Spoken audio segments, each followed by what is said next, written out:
Alright, first and foremost, I want to say Kalalal, Yahweh, Bashem Yashai, Bashem Kodash, the bonus to the elders and apostles of Stone, and salutations to all the brothers pushing this work in all sincerity and in truth, and the brother Yahya from James Kingston, Jamaica camp.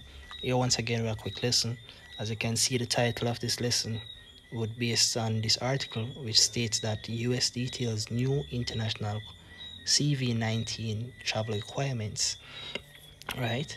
And this is basically setting the platform for the introduction of the charagma, right? All those who are part of the know should by now know what the charagma is, the MOTB, right? According to Revelation chapter 13, verse 16, thereabout, right? These things are setting the platform for the implementation of the charagma.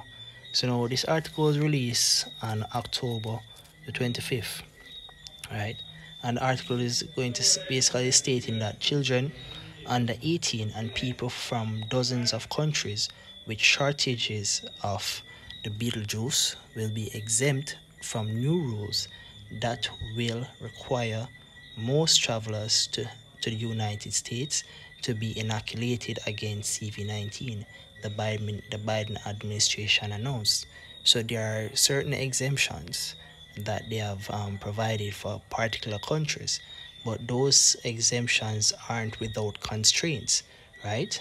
One of the constraints is that the airlines will be required to collect contact informations of passengers, regardless of whether they have been inoculated, yes or no, to help with contact tracing, right? That is also a necessary protocol in terms of setting the platform for the Beetlejuice, because they need everybody to be implemented within the grid, right? To be accounted for on their system that they are going to introduce in the coming days ahead, right?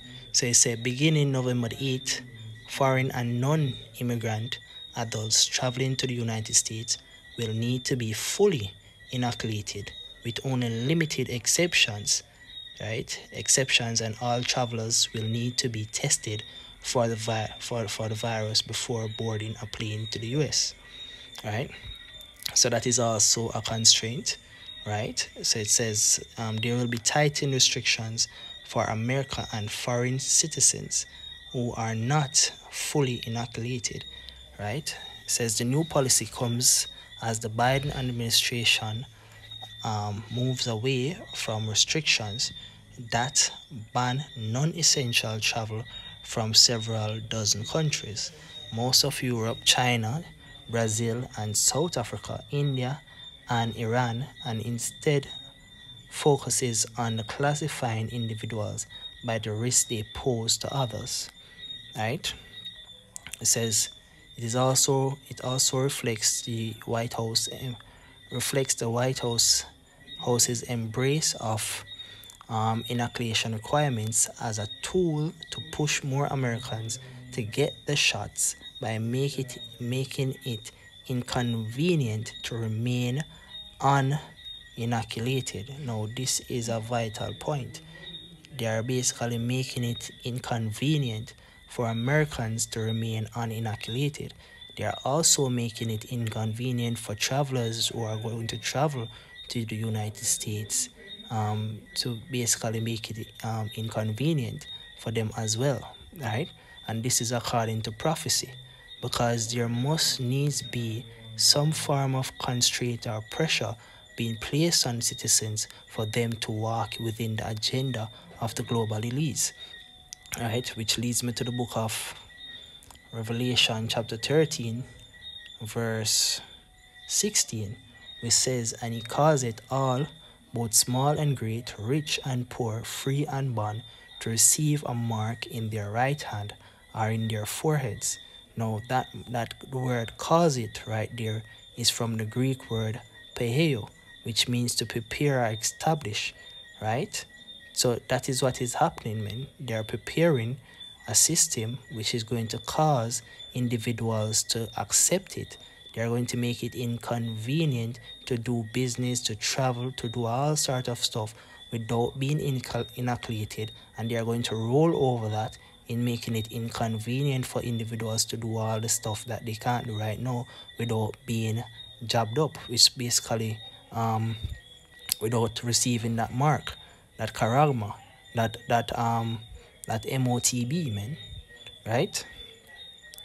And it says, and he calls it all, both small and great, rich and poor, free and bond, to receive a mark in their right hand or in their foreheads, and that no man might buy or sell save he that had the mark, or the name of the beast, or the number of his name, right? And these things are going to be made specially available for those who have been jabbed up.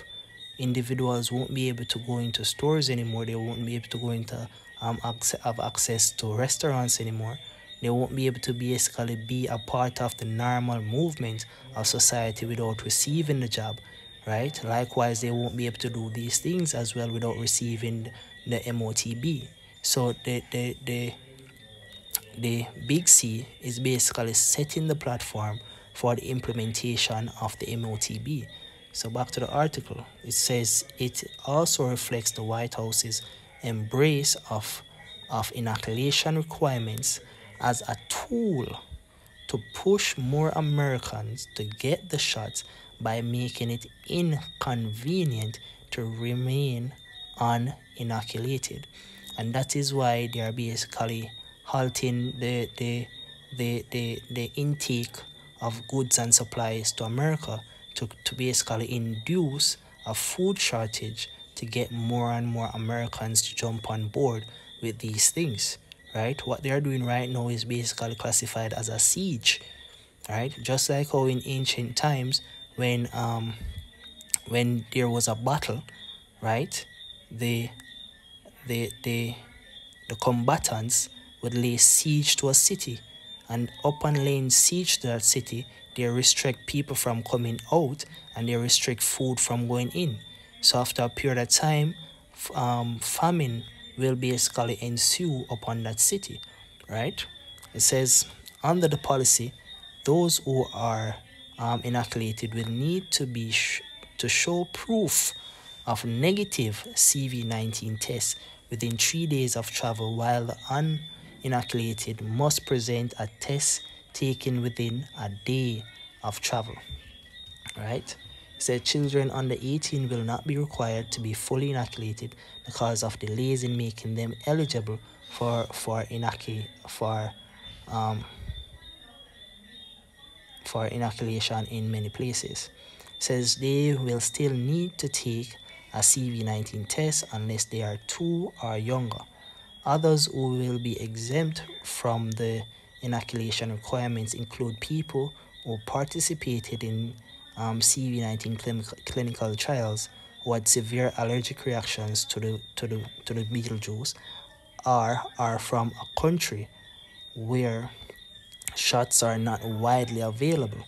So it says the latter category will cover people from countries with inoculation rates below 10% of adults, right? So they have basically placed their constraints on movements, right? This is another one. It says airlines that don't enforce the requirements could be subject to penalties of up to nearly $35,000 per violation. 35,000 per violation. So they're actually forcing individuals to comply with their rules and regulations, right? This leads me to my closing precept in the book of 2nd Ezra, chapter 15, around verse 16. It says, there shall be sedition among men, right?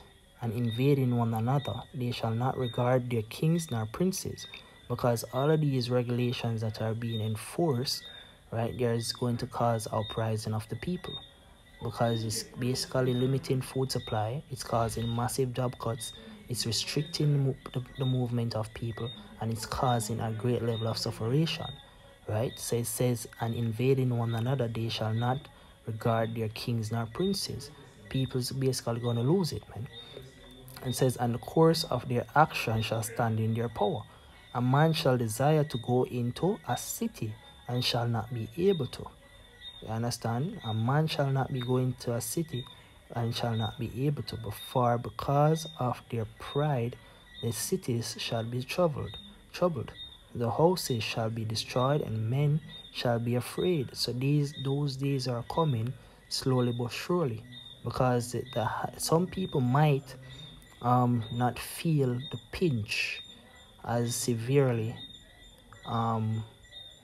for not accepting this job, but in the coming days ahead, when it's going to be forced upon us with more pressure, right? And it's basically going to be forced via threats, right? Those are the days when the uproars and all manner of things is going to heighten, be more on a level than what it is now, right? So it said, because of their pride the cities shall be troubled, the houses shall be destroyed, and men shall be afraid. A man shall have no pity upon his neighbor, but shall destroy their houses with the sword, and spoil their goods because of the lack of bread, for great tribulation. And these are the days that are basically at our doorsteps right now, right? It is at a breaking point, and there's people who are already facing the heavy laden pressure and blunt force of the rules and regulations being enforced on them by the elites and by the powers that be, right? And they are going to lose it, man. And this is why we're saying that right now is a time we're living in the time of the end. You understand? So with that, hope that this lesson was edifying unto the elected nation of Israel. I want to say Kalalal, Yahweh, Bashem Yahushai, Bashem Kodash, double honors to the elders and apostles of Stone, and salutations to all the brothers pushing this work in all sincerity and in truth. Shalom.